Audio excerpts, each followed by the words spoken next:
जीतू पटवारी जी का जैसा मामला था कि हमारे आदरणीय वरिष्ठ नेता ओझा जी ने सारी चीजें आपको बताई है, और ये अशोकनगर जिले की घटना है। उसमें पत्रिका में भी छपा, कलेक्टर की जन सुनवाई में भी गए।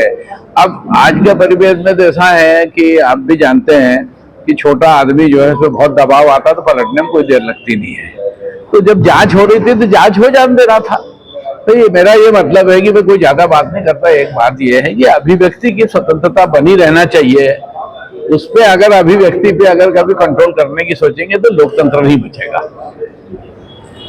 इसको लेकर कांग्रेस में किस तरीके का विरोध देखा? नहीं, अब आदरणीय ओझा जी और हम सब लोग बैठे हैं, इस पे विचार करके और कोई आंदोलन की रूपरेखा बनाएंगे। लेकिन अचानक घटनाक्रम बदलता है, उस परिवार पे, पीड़ित परिवार पर दबाव डाला जाता है, वो पीड़ित परिवार को मजबूर किया जाता है अपना स्टेटमेंट बदलने के लिए, और एक शपथ पत्र देते जो शपथ में कि आज तक कोई जांच नहीं हुई, झूठा है सच्चा है ये स्पष्ट नहीं होगा।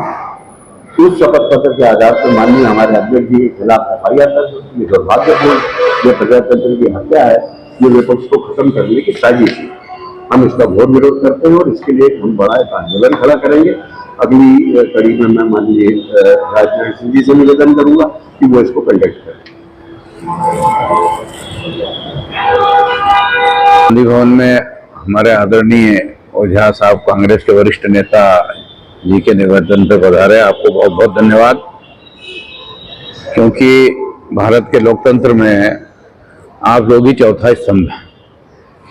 जैसे कि आदरणीय ओझा साहब ने भी आपको पूरी जानकारी दी, तो प्रश्न ये है कि एक वो दौर था कि जब श्रीमती इंदिरा गांधी खुद ये चाहती थी कि अटल बिहारी वाजपेयी चुनाव जीत के आए और सदन में विपक्ष के तरफ से भरपूर अपनी बात रखे।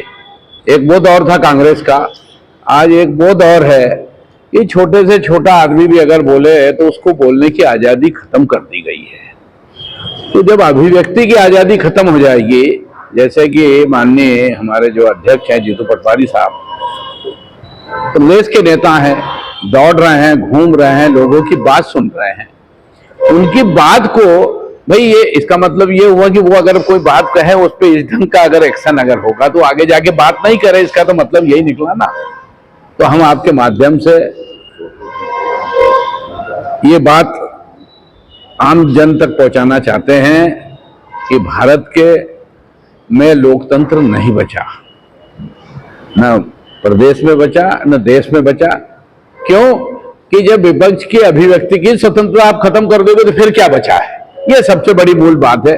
बाकी कार्रवाई संबंधित कलेक्टर ने क्या बोला, क्या करा, क्या छपा, सब आदरणीय ओझा जी ने बता दिया। हमको कोई बहुत ज्यादा बात नहीं करना है, लेकिन इसके लिए हम सामूहिक लोग से एक विचार विमर्श मीटिंग करेंगे और एक आंदोलन की तैयारी करेंगे। धन्यवाद।